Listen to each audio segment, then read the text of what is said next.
Notre sujet ce matin, c'est nos priorités selon le Seigneur Jésus-Christ. Amen.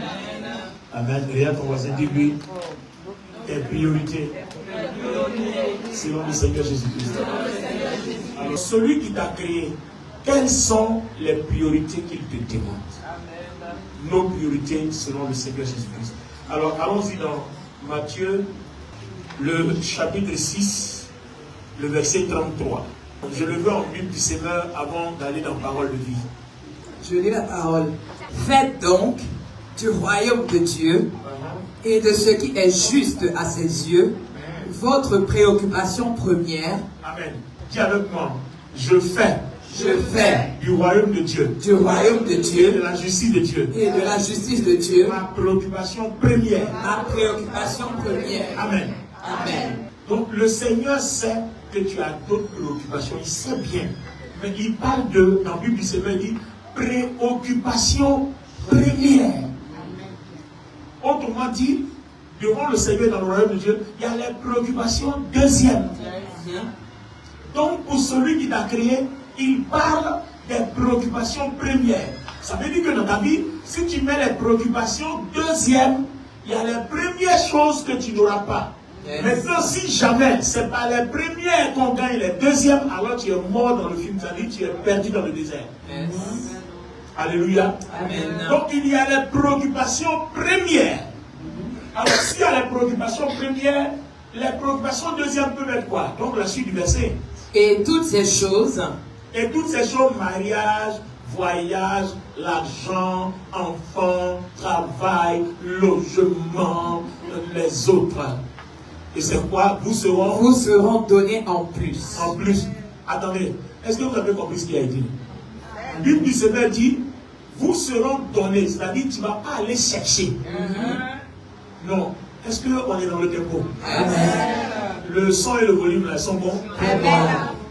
Les autres vous seront donnés. C'est-à-dire, toi, tu cherches premièrement les choses du royaume et la justice. Maintenant, les autres choses là, quelqu'un d'autre va te donner. Amen. Alors, voilà comment le Seigneur Jésus dit qu'on doit mener notre vie chrétienne. Mais nous, on fait le contraire. Nous, on cherche les choses que quelqu'un d'autre doit nous donner. Et puis, on laisse le royaume. Et puis, on veut que Dieu nous donne le royaume. Non, ça va. Ça ne fonctionne pas comme ça. Donc, Dieu ne va pas chercher le royaume pour nous. Il nous a déjà donné le royaume. Mais il ne va pas chercher le royaume pour nous. Maintenant, la version parole vivante, il dit: Préoccupez-vous donc en premier lieu du règne de Dieu ah, c'est ce que je cherchais. et de ce qui est juste à ses yeux. Donc, là où Bible du Seigneur dit royaume de Dieu, d'accord? Parole vivante dit le règne de Dieu. Amen. Donc, toi et moi, notre préoccupation première, c'est le règne de Dieu sur la terre. Amen. Le règne de Dieu dans ta vie. Le règne de Dieu dans ton travail. Amen. Le règne de Dieu dans ta famille. Amen. Le règne de Dieu en France où tu es. Amen. Le règne de Dieu dans ton pays où il y a tes parents. Amen. Donc le règne de Dieu sur la terre. Amen. Donc tu veux que Dieu te bénisse avec les autres choses. Il dit préoccupe-toi de son règne sur la terre. Yes. Alors, tout le reste vous sera donné. Donc il y a un alors. Ça veut dire qu'il y a une conséquence. Donc ta préoccupation est que le règne de Dieu s'établisse sur la terre, dans ta vie, dans ton travail, dans la vie des gens que tu côtoies, dans ta famille. Il y a une conséquence. Quelle est la conséquence? Alors, tout le reste vous sera donné par-dessus le marché. Tout le reste vous sera donné. C'est-à-dire que quelqu'un va nous donner le reste par-dessus le marché. Alors, bien aimé dans le Seigneur, si celui qui a créé le monde spirituel demande que tu vives comme ça, si toi tu vis autrement, qu'est-ce que tu espères? Voici les erreurs que nous commettons. Celui qui a créé le monde, à l'éternel, la terre, ce qu'elle renferme. Celui qui a créé le ciel et la terre dit, tes priorités doivent être son règne. Si son règne est établi à cause de toi, ce que tu fais comme œuvre, alors argent, diamant, or, tout ça, lui dit, lui Dieu, il va mettre ça à ta disposition. C'est-à-dire, on ne te demande pas d'aller prier pour. Donc on comprend que nos prières doivent être pour l'établissement du règne, pour la manifestation du règne de Dieu. Amen. Amen. Est-ce que la Bible est claire ce matin? Amen. Quand je vais jeûner, ce n'est pas pour combattre le sorcier. Je vais jeûner pour que le règne de Dieu s'établisse, pour que Dieu combatte le sorcier à ma place. Amen. Donc vous comprenez que là où il n'y a pas de règne, le sorcier a une plateforme pour s'exprimer. Là où il n'y a pas de règne, la pauvreté a une plateforme pour s'exprimer. Là où il n'y a pas de règne, la maladie a une plateforme pour s'exprimer. Mais là où le règne est établi, ces choses-là ne s'expriment plus. Amen. Amen. Donc comment veux-tu prier, Seigneur, donne-moi du travail, alors que l'environnement où tu habites là est occupé par un autre règne? Tu comprends maintenant? L'environnement où tu habites là, c'est occupé par un esprit de mort. Et puis là, tu vas être en bonne santé, tu vas avoir du travail, mais tout meurt autour de toi.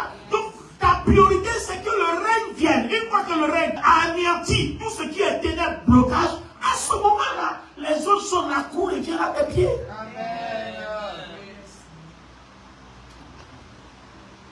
Il dit, si tu obéis à mes commandements, il dit, j'ordonnerai à la bénédiction d'être ton partage. Maintenant, dans le Nouveau Testament, il change la façon. Il dit, les miracles accompagneront ceux qui ont cru. Autrement dit, toute bénédiction, toute grâce et toute gloire va accompagner. On n'a pas dit de demander. On n'a pas dit de demander. Donc en fait, si le Saint-Esprit est là pour accomplir que la Bible, vous voyez pourquoi certaines choses n'arrivent pas dans notre vie. On dit, les miracles accompagneront ceux qui auront cru. Donc le Saint-Esprit ne va jamais te donner le miracle que tu lui demandes. Puisque ce n'est pas ce qui est écrit. Lui, il confirme que ce qui est écrit. Quand tu dis Saint-Esprit, sois avec moi, il ne fait que ce qui est écrit. Si ta vie n'est pas conforme à la parole, le Saint-Esprit n'agit pas. Son ministère, c'est de confirmer la parole dans notre vie. Amen. Donc, toute personne qui jeûne pour demander un miracle ne verra jamais un miracle. Le Saint-Esprit ne le fera jamais. Les miracles accompagneront ceux qui ont cru. Elle plaise bien. Elle est la cru, non? Moi, je suis miracle. Donc, qu'est-ce qu'elle fait? On dit les miracles accompagnent ceux qui ont cru. Donc, quand tu vas, moi, je ne bouge pas, hein. Et puis je l'accompagne. On dit les miracles accompagneront. Quand je lis comme ça, est-ce que ça ne fait pas quelque chose? Tu vois bien. Donc, toi, tu as cru avant seulement. Moi, je suis le miracle, j'accompagne. Maintenant, reste là. Regardez bien, hein. Elle est la crue, moi, je suis le miracle. Mais pour moi, je n'agis pas. On dit je l'accompagne. D'accord? Maintenant, si elle fait du règne de Dieu sa préoccupation, là, maintenant, moi, je vais agir. Yes. Non, je n'ai pas compris. Ta réaction demande que tu n'as pas compris. Il t'a dit, je t'accompagne. Je t'accompagne. Mais est-ce qu'il fait quelque chose? Donc, tu as la foi en Christ. D'accord. Nous tous, on a la foi en Christ. D'accord? Mais qui est béni dans sa foi en Christ? C'est celui qui fait du règne de Dieu sur la terre sa priorité. C'est celui-là qui est béni. Donc, nous tous là, quand on se promène dans la Bible dit, les miracles accompagneront ceux qui ont cru. Donc, nous tous, même toi, ce que je suis en train de dire là, c'est toi, hein. Donc, le miracle qui t'accompagne. Quand tu vas au travail, le miracle t'accompagne. Les anges là t'accompagnent. Tout le royaume de Dieu t'accompagne, mais ils n'agissent pas. Ils sont là à cause de ta foi, parce que tu crois en Jésus. Parce que tu appartiens à Jésus. Donc, ils sont là. Mais le problème, ce n'est pas que tu appartiennes seulement à Jésus-Christ. Le problème, c'est que ton appartenance à Jésus-Christ doit confirmer le fait que tu laisses le règne de Dieu agir dans ta vie, dans ton environnement, partout. C'est à ce moment précis là que ceux qui t'accompagnent là, le royaume de Dieu, les anges là, ils commencent à opérer. Toi, démon, quitte là, parce qu'il y a notre intérêt ici. Toi, sorcier, quitte là, il y a notre intérêt ici. Maladie, va-t'en, il y a notre intérêt ici. Est-ce que tu comprends? Amen. Merci, président. Donc, faites du règne de Dieu notre première priorité. Amen. Et notre deuxième priorité, ça ne doit pas être notre problème parce que c'est confirmé à partir de nos premières priorités. Amen. Nos deuxièmes priorités s'exécutent dans notre vie à partir de nos premières priorités. Amen. L'église, est-ce que c'est clair? Amen. N'oublions pas que Dieu est dans sa parole. Il veille sur sa parole. Donc, ce ne sont pas des pensées que Dieu exauce. C'est sa parole qui l'exauce. Amen. Il ne te dit pas, parce que je viens à l'église, je suis béni, c'est faux. Dieu exauce sa parole. Amen. Jean 8, 32, 33. Il dit, vous connaîtrez la vérité et la vérité vous affranchira. Amen. La version parole vivante encore plus intéressante, où il dit, vous comprendrez la vérité et la vérité vous affranchira. Alors, toi et moi, on comprend que si tu lis la Bible, que tu ne sais pas interpréter la Bible, tu ne seras jamais béni. Qu'est-ce que la Bible nous dit? C'est tellement clair. Donc, à vous qui m'écoutez, et à vous qui êtes en face de moi, tous ceux qui me suivent sur le net, si vous lisez la Bible, si vous êtes chrétien, ce n'est pas suffisant. Chrétien, il faut comprendre la parole. Si vous ne la comprenez pas, vous ne serez jamais béni. Autrement dit, votre séjour dans n'importe quelle église sera sorti par l'échec. La première de tes choses, c'est de comprendre la parole de Dieu. Amen. Quand tu la comprends, tu sais manifester le règne. Amen. Parce qu'on dit, faites de vos premières priorités le règne de Dieu. Amen. Comment on fait? Le règne de Dieu, on fait ça comment? Il faut que tu comprennes la parole. Yes. Il n'a pas compris la parole. Comment tu as fait le règne? C'est ça. Voilà tout le problème. Et voilà les problèmes que les chrétiens ont. Et même que souvent nous les pasteurs avons. On ne comprend pas la parole, on comprend mal. On l'interprète mal. Yes. Par exemple, faites du royaume vos premières priorités. Je vais vous expliquer quelque chose. Et regardez, je vais vous expliquer quelque chose. Je vais essayer de... Un ancien, moi qui a travaillé avant dans le gouvernement, je vais vous expliquer un peu la diplomatie. D'accord? Regardez bien. Toi, ton papa était diplomate avant, donc tu connais bien ce principe-là. Quand ton papa était affecté au consulat en Algérie d'abord, et puis après il est venu en France, à Paris. D'accord. Tu es parti à l'ambassade pour aller chercher le visa. Bon, comment tu as eu le visa pour venir en France? Ils ont mis dans la maison. Bien. Non, suivez bien. Suivez-moi bien. Ce que je suis en train de dire, la personne dit, faites du royaume votre priorité. Ça veut dire qu'il faut que tu comprennes la constitution biblique. Or là, on est dans la constitution ivoirienne. Parce que son papa était ancien diplomate. Là, maintenant, il a arrêté. D'accord? Il a arrêté. Maintenant, il est pasteur. D'accord? Mais regardez, la constitution biblique dit quoi? Et puis la constitution d'un pays dit quoi? Or, Jésus n'est-il pas le roi des rois? Donc, la constitution de Jésus est là au-dessus de toutes les constitutions. Or, toutes les constitutions sont bâties à partir de la constitution céleste. Donc, écoutez bien, je vais vous donner un simple exemple. Donc, quand vous comprenez, vous savez manifester les choses et vous êtes bénis. Amen. Alors, la version parole vivante, vous comprendrez la vérité. Lisez-moi lui second et puis on met en parallèle. L'objectif de ce matin, c'est d'ouvrir les yeux de quelqu'un. Parce qu'on n'est pas béni et puis on pense que Dieu bénit pas. Ce n'est pas vrai. C'est notre méconnaissance de la parole qui fait qu'on n'est pas béni. Jean 8, verset Ben 30.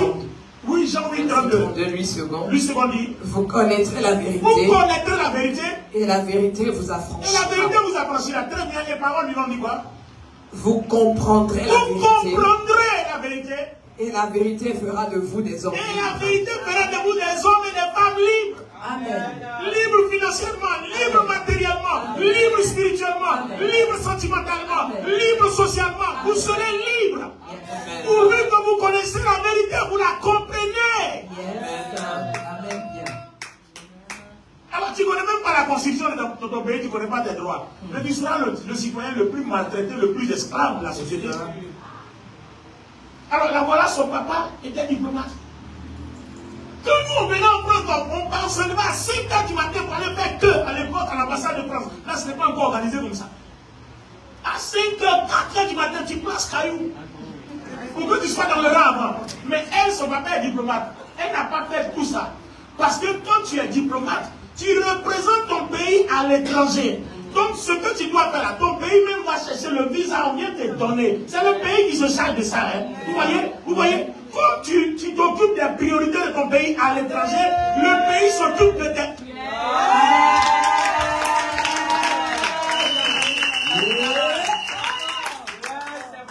Le pays s'occupe de tes priorités. Yes. Mais, ancien, tu me demandes d'être député. Moi, je ne veux pas, je vais être ambassadeur. ambassadeur.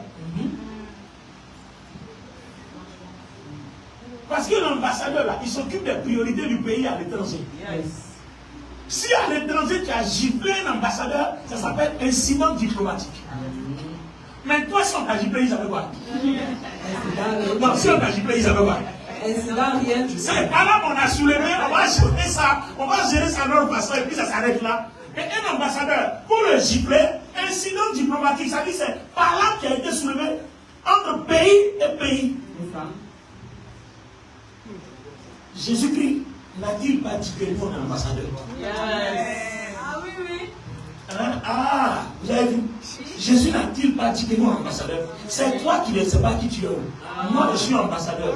Quand un démon m'a giflé, il a créé un incident diplomatique entre le ciel et les ténèbres. Amen. Tu vois? Ça dit c'est tellement joli en tant que toi-même tu n'es même pas sûr que tu mérites ça. Voilà tout ton problème. Ça dit ce que je dis là, c'est tellement gros que tu n'es même pas convaincu que tu mérites ça. Mais on parle de la grâce. C'est-à-dire c'est un cadeau que Jésus t'a fait. Donc ce n'est pas une affaire de tu mérites rien. On ne te demande pas de mériter. Que tu sois pauvre ou bien le dernier de la société, on dit, à partir du moment où tu as la foi en Jésus-Christ, tu es représentant d'un royaume. Donc, en tant que représentant d'un royaume, un démon de tous, il a créé un incident diplomatique. Le royaume de Dieu a affaire à eux. Ce n'est pas toi qui as affaire à eux. Quand tu as touché à l'ambassadeur lui passe un coup de fil seulement. Allô, allô, on dit à quoi? On dit voilà ce qui s'est passé. On dit bon, assois-toi, on gère ça. Le ministre des Affaires étrangères appelle le ministre des Affaires étrangères. Ça arrive, ça, quand ça va passer, les deux présidents qui se parlent. À cause de toi seul, tu ne sais même pas qui tu es. Enfant de Dieu, tu ne sais même pas qui tu es. Enfant de Dieu, tu ne sais même pas qui tu es. C'est une affaire de royaume et son règne. Je dis c'est une affaire de royaume. Si le gouvernement règne comme ça, et le royaume,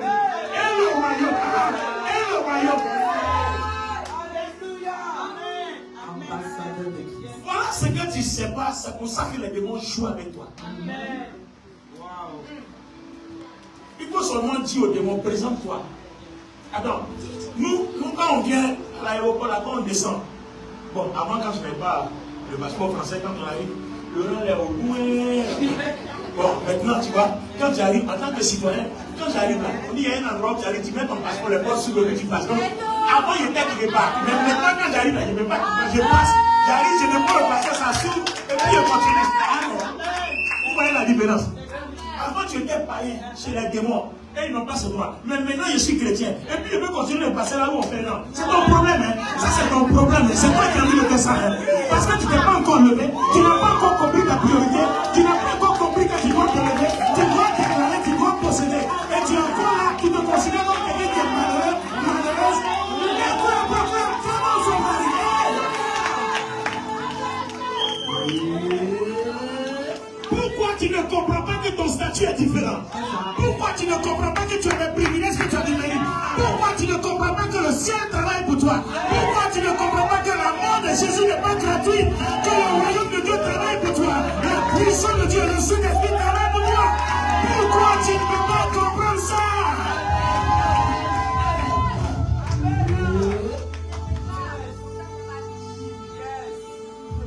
Dieu parle à quelqu'un ce matin. Tu dois comprendre la parole. Regardez Matthieu 6, la prière de notre Père. Qu'est-ce que le Seigneur a dit? Regardez bien. Il dit, notre Père, il dit quand vous priez, au lieu de venir dire, Seigneur, donne-moi l'argent, Seigneur, je veux du travail, je veux un poste. Mais l'ambassadeur et ses enfants, là, on s'occupe d'eux. Hein? Ta maman perd son enfant avec un salaire. Pourtant, elle n'est pas.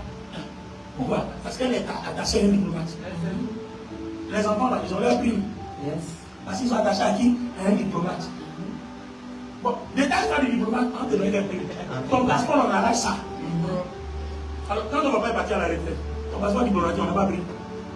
Ah bon, d'accord. Bon, Dieu merci, maintenant tu es français, gloire à Dieu.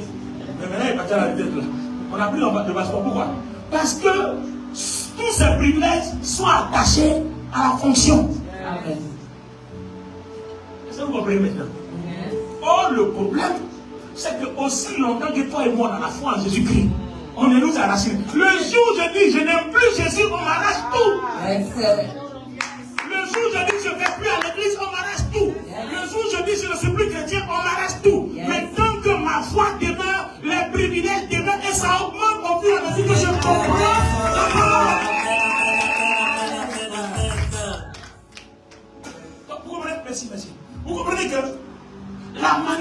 façon, la puissance de Dieu, c'est une affaire de comprendre la parole.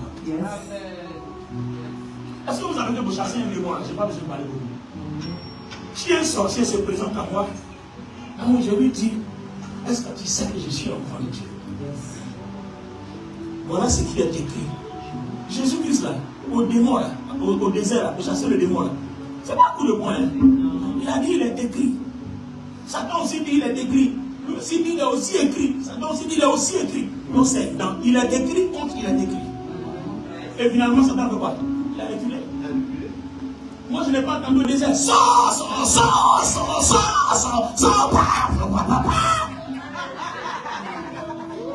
Vous voyez? Ça, c'est pour nous, les méconnaisseurs.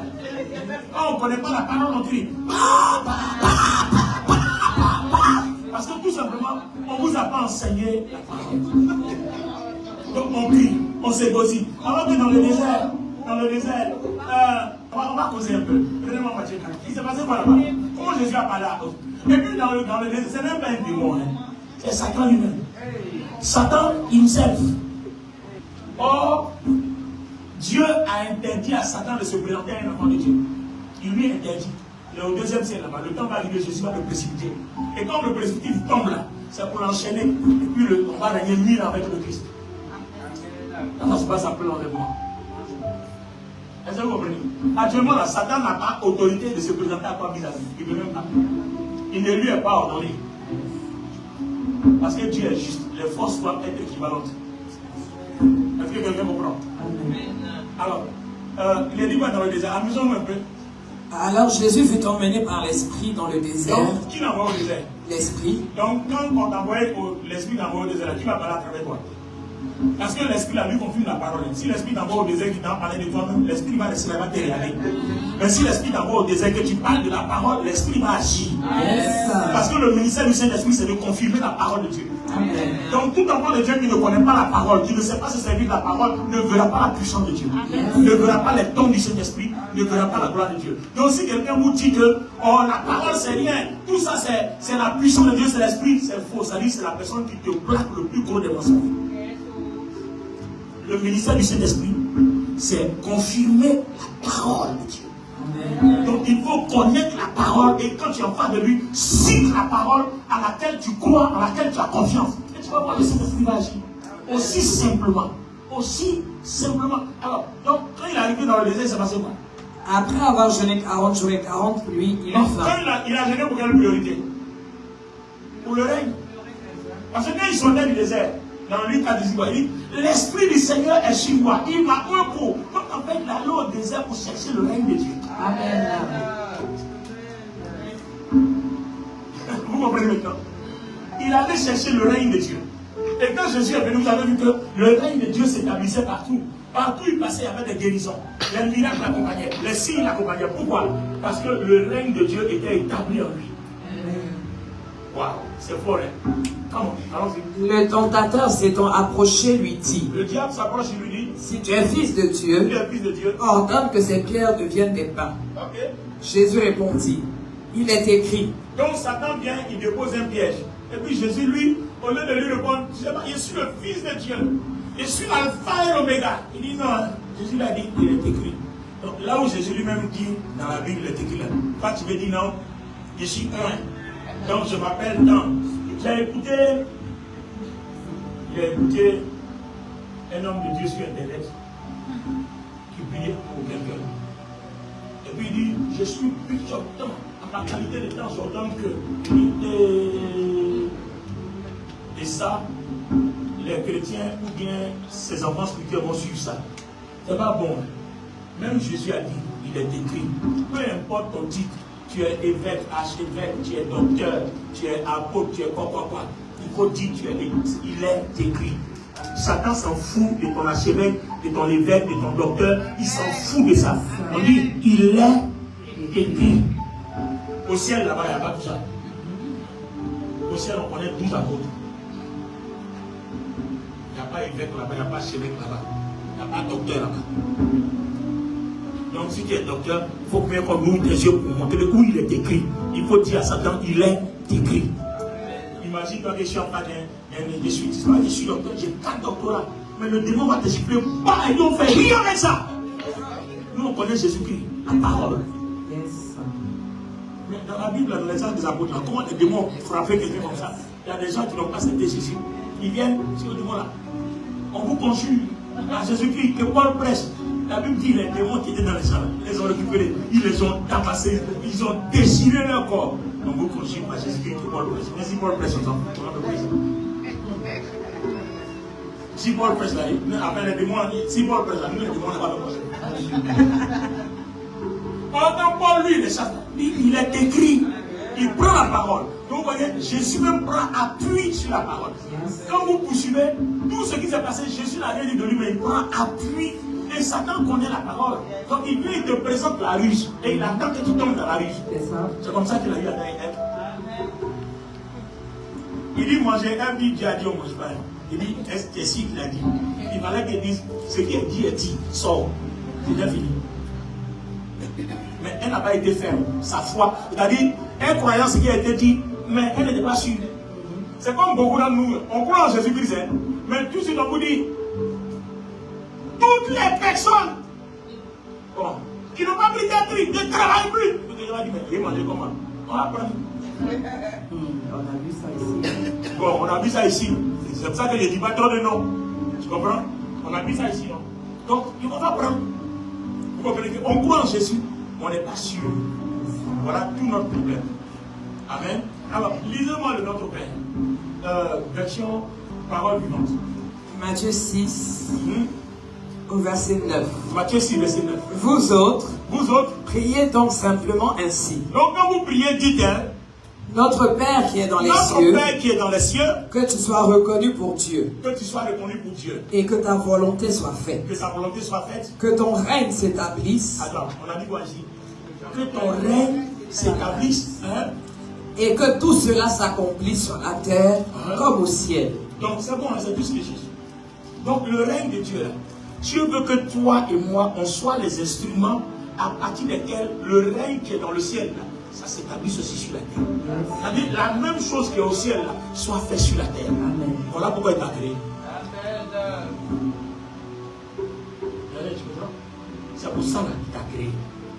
Il ne t'a pas créé autre chose. Son règne au ciel, là, il veut que par ton canal, là, la même chose se passe sur la terre. C'est tout. Sinon, tout ce que tu es en train de faire là, c'est pas son problème. Est-ce que tu es l'élément à partir duquel, ou alors la personne à partir de laquelle ce qui est fait dans le ciel là est fait sur la terre? Si c'est ça là, sois sûr que ton salut est garanti. Donc vous comprenez que nous devons être des personnes qui contribuons à l'œuvre de Dieu, qui soutenons l'œuvre de Dieu et qui permettons que l'œuvre de Dieu soit faite. Tu ne peux pas venir à l'église et puis être indifférent. En quoi est-ce que par toi le règne de Dieu est manifesté sur la terre? Voilà tout le problème. Vous comprendrez la vérité vous affranchit. Vous comprendrez. Tu as compris ça comment? C'est-à-dire, qu'est-ce que tu as compris et puis tu viens t'asseoir à l'église? Non, qu'est-ce que tu as compris? Voilà tout le problème. Ce que moi j'ai compris là, c'est ça qui fait que je suis en train de te prêcher comme ça. Oui. Donc, si tout le monde commence à prêcher comme ça, vous allez voir le réveil va se manifester. La gloire, on va voir la gloire de Dieu. Mais le problème c'est que chacun est dans sa direction.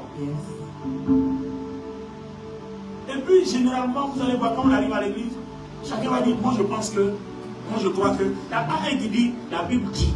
La parole de Dieu dit. Tout le monde, je crois que. Tout le monde, je pense que. Attends, comment tu peux voir la gloire de Dieu dans ton expression? Je pense que.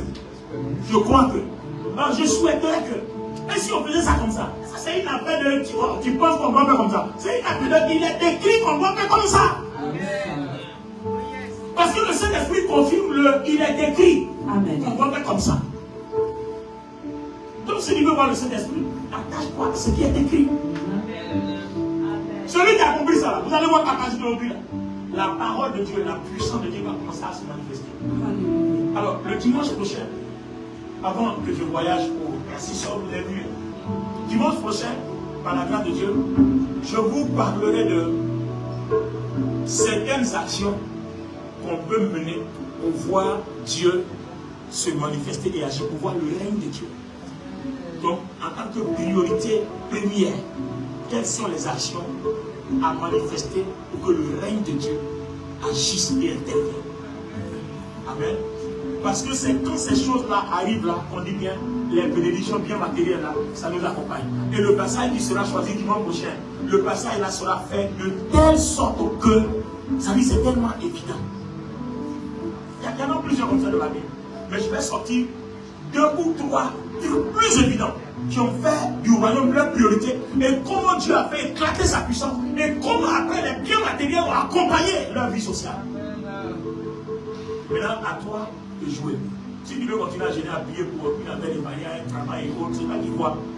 Ou bien si tu veux continuer à faire du règne de Dieu ta priorité, pour que la puissance de Dieu intervienne et que les biens matériels que tu cherches t'accompagnent. Parce que aujourd'hui, vous devez apprendre que la Bible nous dit qu'on ne demande pas de biens matériels. Ce n'est pas important, ça nous accompagne. C'est des choses qui doivent nous accompagner. Amen. Toi, demande seulement le règne.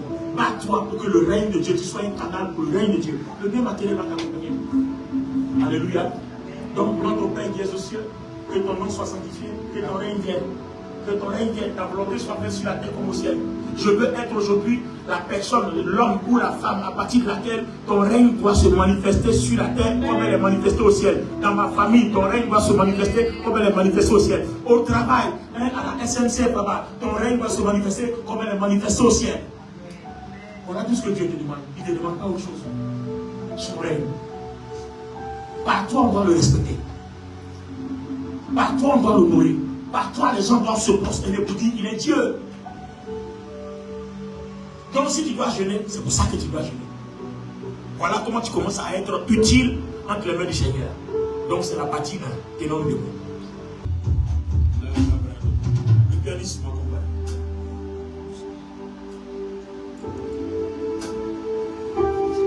Faire du règne de Dieu ta priorité. Aujourd'hui, à travers mon canal, le Saint-Esprit vous enseigne comment faire. Vous voyez que je deviens utile à vos vies. Et je me dispose comme un canal pour que quelqu'un voie la gloire de Dieu.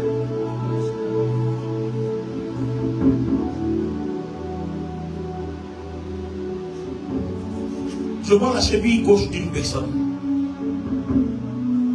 La cheville gauche d'une personne. Le Saint-Esprit ne me donne pas le détail de ce qui s'est passé, mais je vois un massage qui s'applique à cette cheville.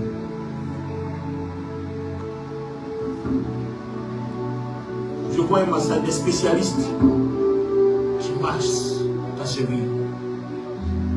Que s'est-il passé? Je ne sais pas. Mais ce que je sais, c'est que l'entorse que tu as eu, le mal que tu as au niveau de la cheville, le mal est rétabli, tu es guéri au nom puissant de Jésus. Et pendant que je parle, le Saint-Esprit me dit que même si quelqu'un me regarde, là, en face, en direct, cette parole est pour toi, tu es guéri aussi.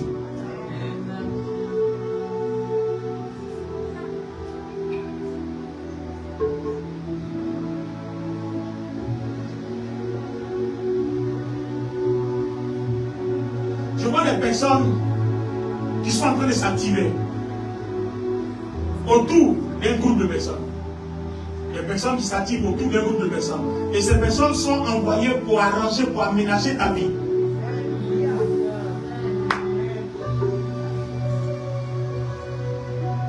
Et ces choses vont se passer dans la semaine, dans la vie de quelqu'un ici. Dieu a dépêché des gens qui vont faire un travail de réaménagement de ta vie, de repositionnement de ta vie, de réorganisation de ta vie. Parce que j'entends la voix de Dieu dans mon esprit qui dit que tu t'es égaré. Il y a le chemin que tu voulais que tu prennes, tu t'es égaré. Et le Seigneur envoie ses anges pour restaurer, repositionner, réorganiser ta vie. Et cela va s'opérer dans la vie de beaucoup de personnes ici. Cette semaine même qui va commencer ce lundi-là.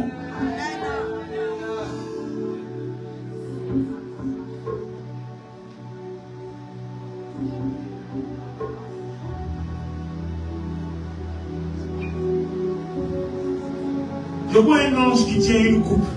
La coupe est dorée. La coupe est dorée. Et il est en train de déverser le contenu sur la tête d'une personne. L'ange déverse le contenu de la coupe sur la tête d'une personne. Et j'entends guérison, guérison, guérison, guérison, guérison, guérison, guérison, guérison, guérison, guérison, guérison, guérison, guérison, guérison au nom de Jésus-Christ. Je vois un vêtement qui est en train d'être relevé d'une personne. C'est un manteau. Le vêtement que tu as porté ressemble à un manteau qu'on t'a porté.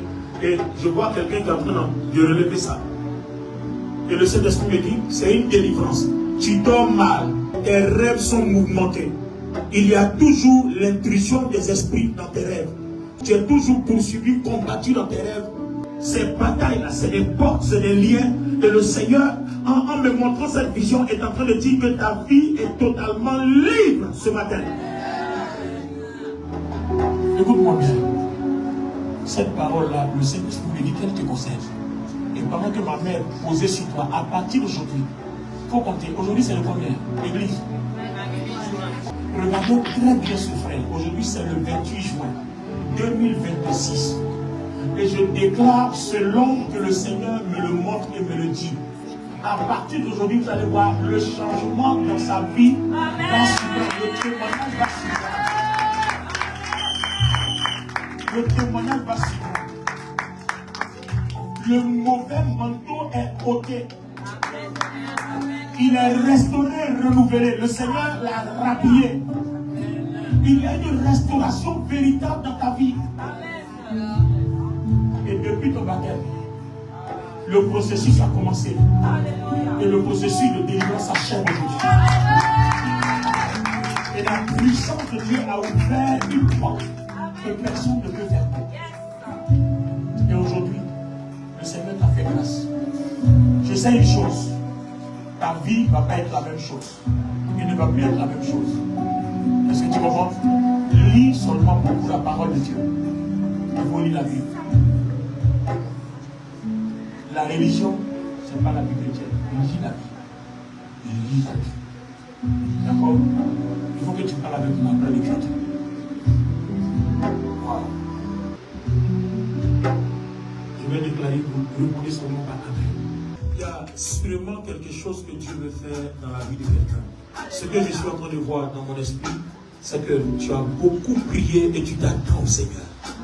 Et c'est ce que le Seigneur est en train de répondre maintenant. Alléluia. Garde les deux mains levées. Dis avec moi très fort. Je suis un enfant béni de Dieu. Je suis un enfant béni de Dieu.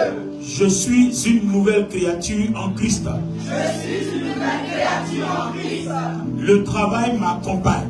Le travail m'accompagne. La guérison m'accompagne. La guérison m'accompagne. Le miracle m'accompagne. Le miracle m'accompagne. La gloire m'accompagne. La gloire m'accompagne. La paix m'accompagne. La paix m'accompagne. Je progresse. Je progresse. Je ne regresse pas. Je progresse. Je ne regresse pas. Je progresse. Je ne regresse pas. Je suis un ambassadeur pour Christ. Je suis un ambassadeur pour Christ. Mes privilèges dans le royaume de Dieu sont accomplis, parfaitement accomplis dans ma vie. Au nom de Jésus-Christ. Au nom de Jésus-Christ.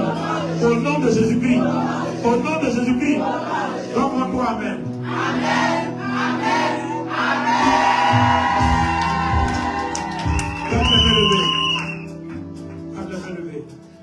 Je suis entier. Je suis entier. Parfaitement restauré. Parfaitement restauré. De la tête. Jusqu'à la plante de mes pieds. Je suis entier. Je suis parfaitement restauré. La maladie me quitte. Et pendant que je parle, elle m'a quitté. Au nom de Jésus-Christ. Et je dis Amen. La pauvreté me quitte. Et pendant que je parle, elle m'a quitté. Au nom de Jésus-Christ. Et je dis Amen. La misère me quitte. Et pendant que je le déclare, elle m'a quitté. Au nom de Jésus-Christ. Et je dis Amen. Le chômage me quitte. Et pendant que je parle, Il m'a déjà quitté. Au nom de Jésus-Christ. Et je dis Amen. La malédiction sous toutes ces femmes. Malédiction parentale. Malédiction familiale. M'ont quitté. Pendant que je parle, ils m'ont quitté. Elles m'ont quitté. Au nom de Jésus-Christ. Et je dis Amen. Toute tumeur dans mon cerveau, dans mon cœur, dans mon poumon, dans mon foie, cette tumeur m'a quitté. Pendant que je parle, au nom de Jésus-Christ, et je dis Amen. Toute stérilité de mes entrailles, au nom de Jésus-Christ, m'a quitté. Pendant que je parle, et je dis Amen. Maintenant, mes reins fonctionnent, restaurés, régénérés, au nom de Jésus-Christ. Et je dis Amen. Mon appareil génital fonctionne, restauré, régénéré, au nom de Jésus-Christ. Et je dis Amen. Ma gorge fonctionne, régénérée, restaurée, au nom de Jésus-Christ. Et je dis Amen. Ce que je dis maintenant est une parole de connaissance. Ça concerne le dos d'une personne. Et tu es ici dans cette salle. Tu vas me rendre témoignage tout à l'heure. Dis avec moi. Ma colonne vertébrale. Du haut de mon épaule jusqu'au bas de ma hanche est restaurée, est régénérée au nom de Jésus-Christ. Et je dis Amen. Ma moelle épinière et tout ce qui est attaché à ma colonne vertébrale est régénéré, restauré, guéri, totalement guéri au nom de Jésus-Christ. Et je dis Amen. Je dis Amen. Je dis Amen. Je dis Amen. Ma cheville totalement restaurée au nom de Jésus. Et je dis Amen. Mon cœur totalement restauré au nom de Jésus. Et je dis Amen. Mon cerveau est totalement restauré au nom de Jésus-Christ. Et je dis Amen. Je dis Amen. Je dis Amen. Et je dis Amen. Est-ce que vous comprenez que ce que je suis en train de faire est quelque chose que Dieu est capable de faire? J'entends endettement. Je n'ai pas pu de savoir combien à ce que tu as dit, tu es endetté de millions. Je vois ça partir. Amen. Je ne suis pas en train de t'amadouer. Il faut me prendre au sérieux. Je dis, même si tu es endetté de ces combien de millions d'euros, de dollars, je te dis, je vois ta dette partir.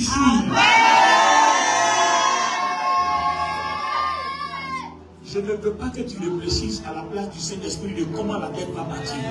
Ce n'est pas ta préoccupation. Ta préoccupation, c'est le règne de Dieu. Et la préoccupation du Saint-Esprit, c'est de régler tes dettes. Comment il va faire, puis ça va être effacé pour de bon. Ça, ce n'est pas ton programme. Déclare avec moi, Seigneur, je te remercie. Je n'ai plus de dette. Je n'ai plus de dette. Je n'ai plus de dette. Je n'ai plus de dette. Peu importe le montant. Je n'ai plus de dette. Peu importe le montant. Je n'ai plus de dette. Je n'ai plus de dette. L'esprit d'endettement est parti. Les dettes ont disparu. Au nom de Jésus-Christ. Crie-moi cet Amen.